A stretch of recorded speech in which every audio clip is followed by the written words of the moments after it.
I don't know. What do we want to talk about? I didn't prepare at all. I was super tired, and I didn't even bring my book. I was supposed to do a reading, and as I was walking in, I was like, I don't even have the book. Okay, thanks. It's wrinkled.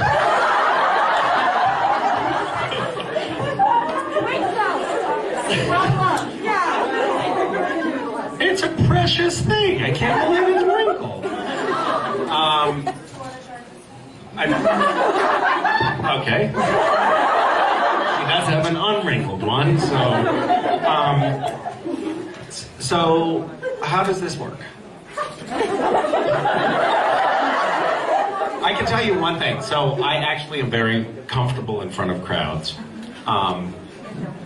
Because I've already embarrassed myself so much that there's nothing I can do that will make it worse. But the one thing that I've noticed in the past is when people are like, hey, recite a poem, well, there's two things that make me nervous. Officiating wedding ceremonies. I suck at that. Like, this is important, and people's lives are going to change because of this, and then I get really nervous and I stammer, and like I am now, and it doesn't work well. So please don't ask me. I'm not going to do it. But also reading my poetry, I get really nervous. We're all friends here. No, we're not. I'm looking out at mostly strangers. Does anyone want me to read a poem? Yes. Which one? Murder? I don't remember that one. Any of the beats? Amila Beats. Can you find that for me? Unuseless. Thank you.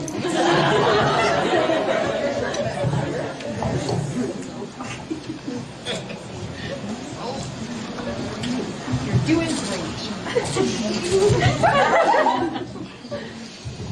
This is like how to do a poetry reading lessons. Amila Beats. Last night we ate beets, raw and warm with rice and greens, an avocado, and a broken head of garlic in a wooden bowl between us. Our faces lit by a drooping, half-melted candle. You said eating like this reminded you of our summer in Washington. All the vegetables, slow and nowhere to go. Then, from your office, you brought a note, one of those torn half-sheets that you write me on planes from time to time. You dropped the folded page beside my plate, pinked with beets and a few grains of scattered rice.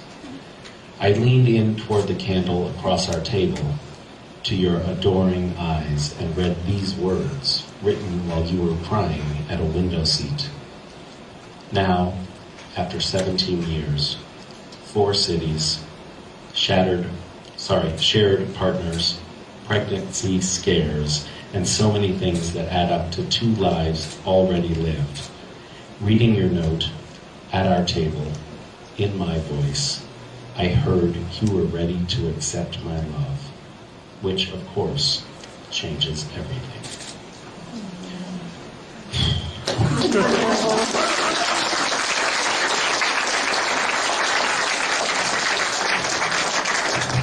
Maybe 2 more.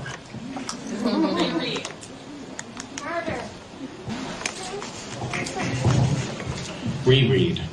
Yesterday, I so remember this experience, by the way. It was like a throwback to college when I went to the library and got a book, and then, reread. Yesterday, I read a used book whose previous readers had inexhaustible supplies of red and yellow ink. Whole chapters highlighted, paragraphs double underlined in straight red rows.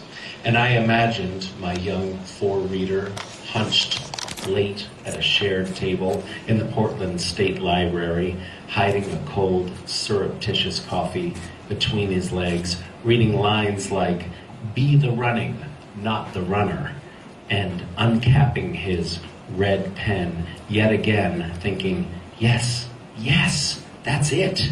I am the running.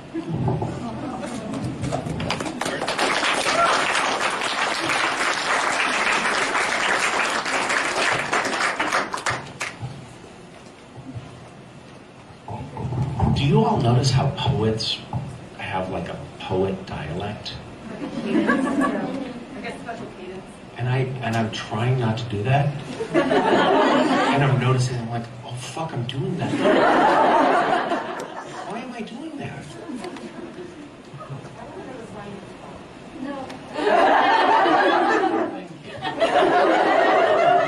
No.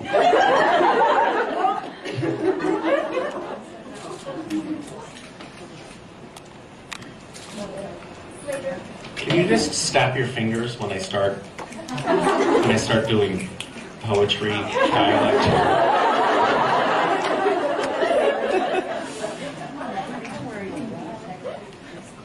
It's like this weird lilting thing that no one does when they talk about anything else. One more. These hours, color of blue, Beyonce, these hours.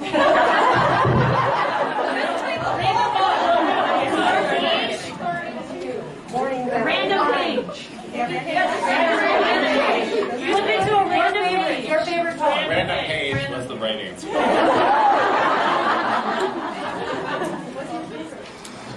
Oh yeah. What's my? I don't have.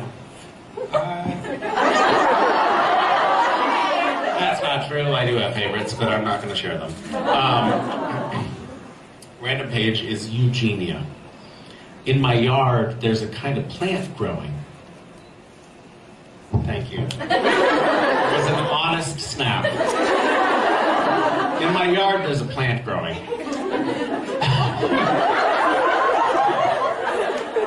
Along the fence, it's called a Eugenia.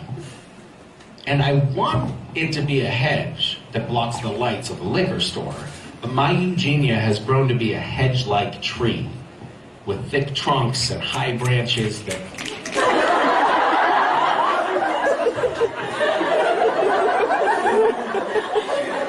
But my Eugenia has grown to be a hedge-like tree with thick branches. I don't know. If I do a Brooklyn accent, will it save me from this? Okay, but my Eugenia has grown to be a hedge-like tree with thick trunks and high branches that nod in breezes, and I can see the bright neon all night long. Then this summer, the bark began to bald, with leaves wrinkled, pocked, and reddish, so a plant specialist, an enthusiast, came to advise. A mite has invaded California, she told me. We're seeing this on Eugenia all over. Don't worry, we've introduced a wasp, and the wasp will eat the mites, but if you want this to stay a hedge, you've got to cut the leaders off the top there. You see, your Eugenia wants to be a tree. And I told her, I want it to be a hedge. I only wish I knew what I want me to be.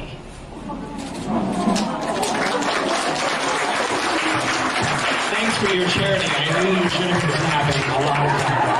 I appreciate it.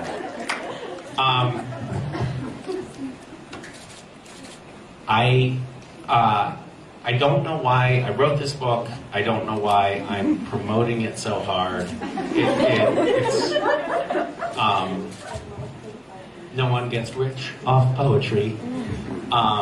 It's just about this weird compulsion to kind of put this thing that feels like it's a catalog of the last 20 years of my life in a weird emotional capsule out in the world, and I think there's something cathartic for me in just putting it out there. I And so I appreciate you collectively being my therapist, and just letting me release this, unleash this. I was going to use the word virus, but I won't. Into the world. For me, I don't know what it was, but I just felt like it had been basically sitting on the hard drive of my computer for some time, and I just thought, I just want it not there only. I want other people to have to deal with this. So thank you. I appreciate you. I'm grateful for your kindness and just absorbing this, and for tolerating this poetry reading training session. Thank you.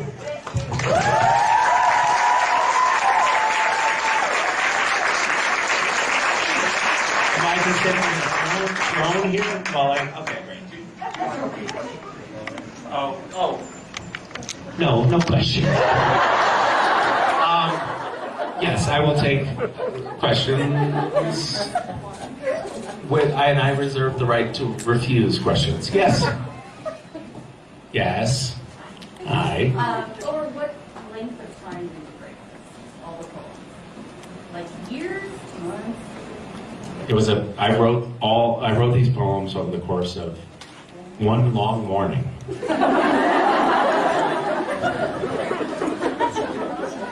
Thank you. What's your culling strategy when you look at all the poems you've written? How do you keep up? What is my culling strategy? Yes.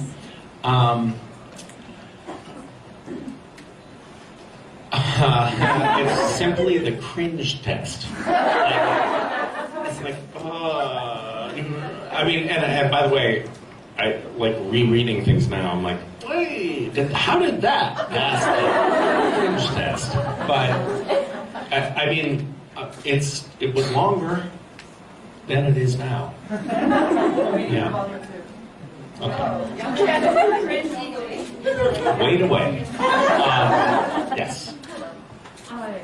I know you're not going to answer it, but I'm going to be annoying and ask anyway. Which one's from Cass's perspective? Yes, no. Hi.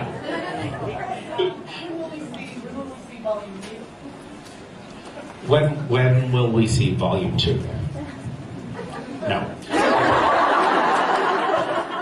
Yes. Yes. Is this your first ever poetry book? Wait. More than one person thought I was calling on them. In the very back of the room. Okay.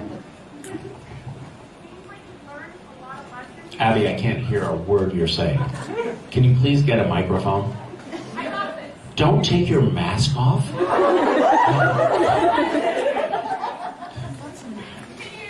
Yes. It seems like you've learned a lot of lessons throughout the book. Have you learned any lessons since release?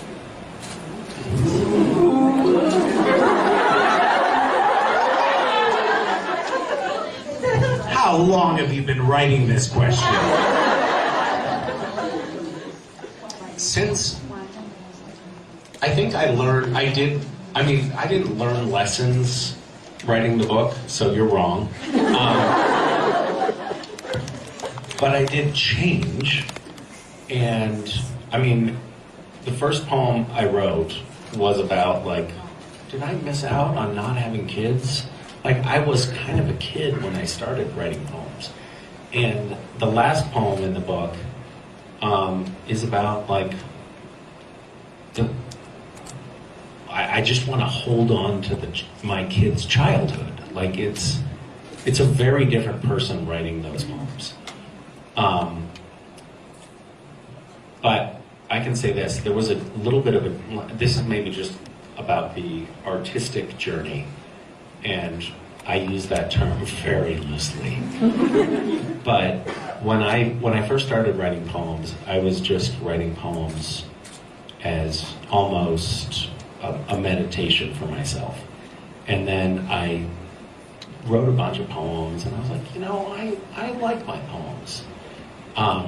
Which is, because I'm full of myself. And I sent them to a few literary journals, and then they published them. And I was like, oh my God, it was such a, it was, to be honest with you, and please don't tell Warner Brothers, but when I got my poems published, it was so much more exciting for me than when I got on Supernatural. And I just felt like it was such a validation of some weird part of myself. And then I got really self-conscious after they were published, because I started writing poems but thinking like, what if someone reads this someday? Which I hadn't been thinking before. And so it took me a really long time to get over that. And I think the thing that has changed for me is this, or maybe the thing I've learned, is that I don't so much care what people think anymore. Like, weirdly, putting my book out is actually more for me than for anyone else. And I was writing for myself in the beginning, so maybe the answer to your question is that I've learned nothing. I just came back to the beginning, which is, it's all about me.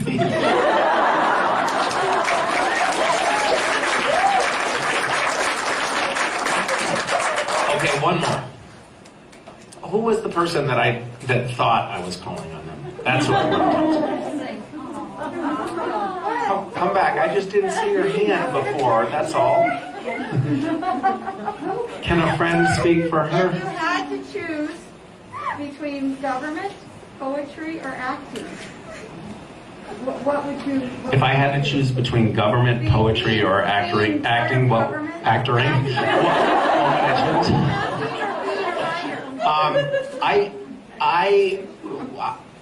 I mean, at this very moment, I would say, I think they're probably all intertwined. Like, there's not a politician who's not an actor, and there's not a good politician who's not a poet, and there's not a good poet who's not good at acting.